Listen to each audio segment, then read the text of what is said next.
hano hafi. Ni hano hafi. Navuga ko nitwa Beriza Sebeka. Ibyo ni ngombwa umuntu tuye bwa mbere ese wifuza Nose sinjya kubwira ngo uhagarare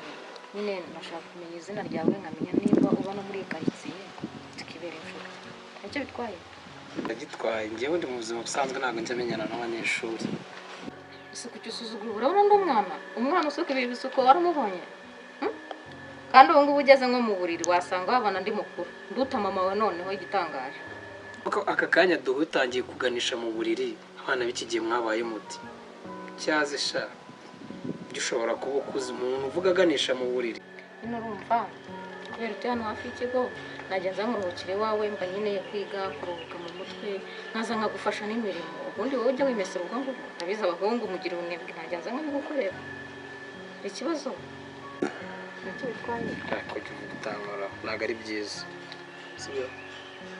nese ubundi kuri CZM wabanje ugafokasinga ku masomo yawe wenda then wazasoza ukazabona kuza akamenyana nanjye nicyo bitwaye aya nama avuye ko ntabwo ari byiza ndimo kubikora mbona nta kintu kiri hose nyine nadukuyeho noneho warambwira ngo umunyeshuri wiga CZM sibyo umfashije wafokasinga ku masomo yawe ukita ku cyakuzanye and then wasoza amasomo kazaza tukamenyana aricyo bitwaye ariko nakuje ko nkora ntabwo ari byiza akumenya kwano turi mu muhanda azi ko wambaye uniform we wamfungisha nabyo urabizi oya nta kibazo ntabwo bagufunga nose baragufunga ikibi ukoze ubu uri imari ya leta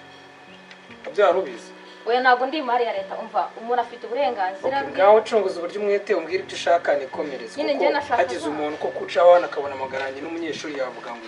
yavuga ko ndi shuga dadi njyewe nose hari ikintu na kimwe byaba bimurebaho ko twubahane ntabwo nzi nanjye sinkuzi si ubwa mbere duhuye ni ubwa mbere rero nyubaha nanjye mwubahe mbwira ibyo umbwira nigendere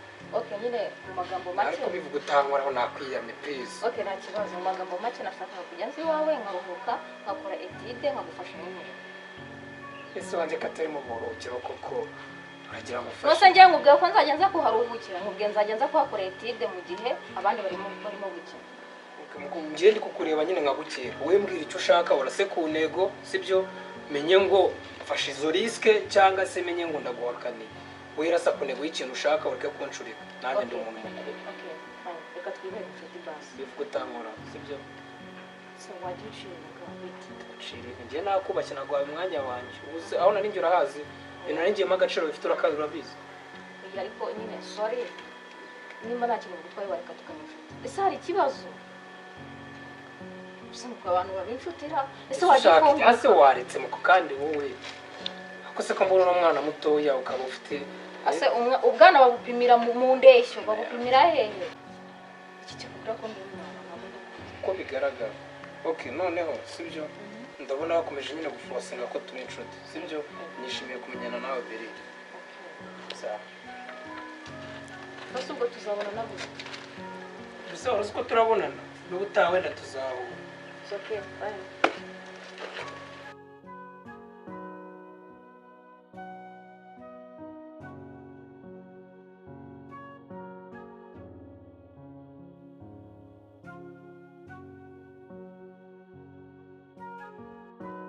faranga baguhaye nyine wabaye make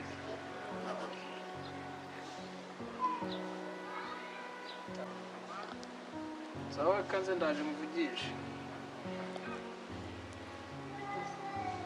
wumva muzima iyo uzi ugasanga umuntu ari kuvugira kuri telefone ukahita umufata ku rubaho mbona nta soni ufite ubigize birebire ubigize n'ikibazo kiri ufata kuri ni ikibazo ubwo uri gutekereza neza ukumva nta kibazo kirimo nta kibazo mbibona kubera iki uri kubifata nk'ikibazo kandi turatwanga minsi urabona binshimisha sinagwambwe ngo tubaye inshuti kuba inshuti ntabwo ari ukumenyera umuntu kuba nakubwiye ngo tubaye inshuti ntabwo ari ngombwa ngo unyubahuke uze umfata uko wishakiye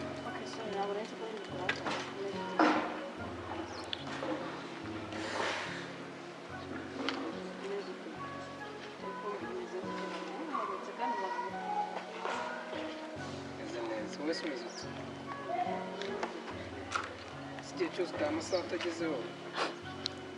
kugeza ubu uvuze ngo ntabwo ageze nisangaye ishuri ritaha saa sita riho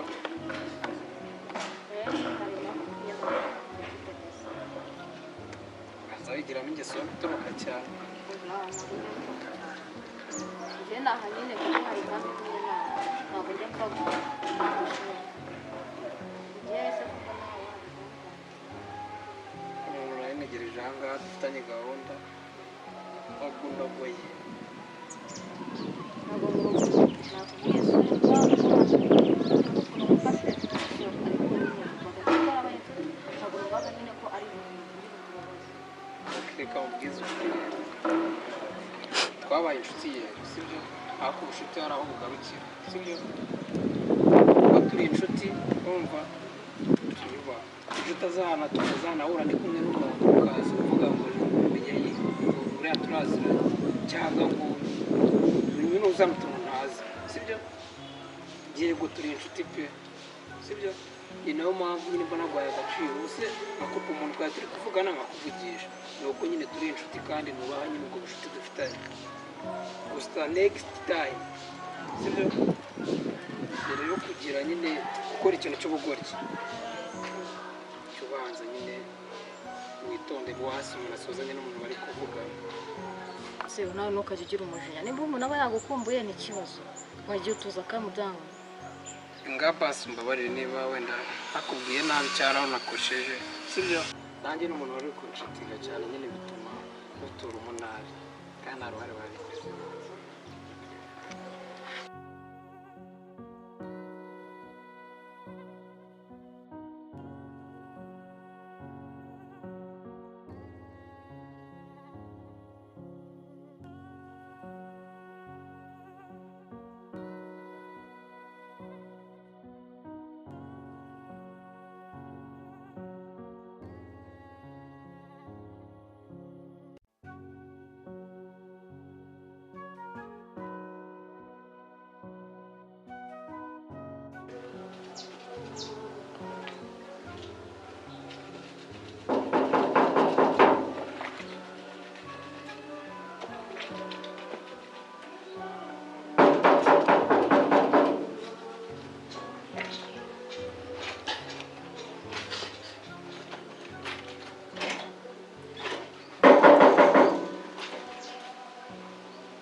Mwiriwe neza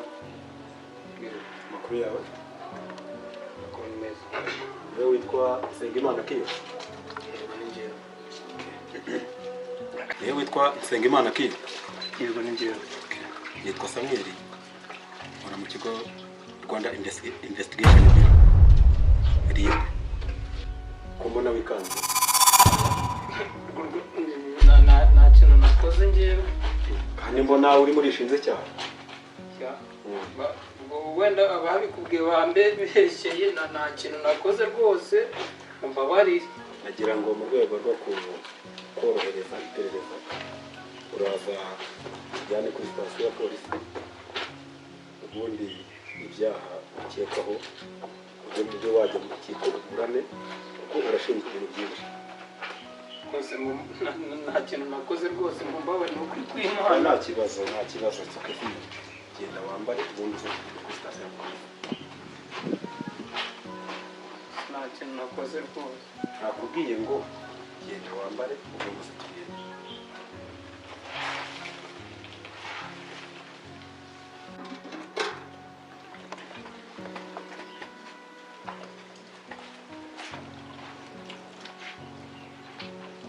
kwagiye ariko manzi neza kinga nta kibazo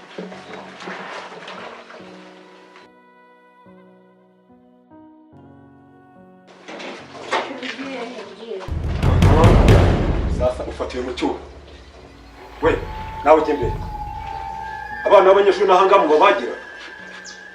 jya imbere vuba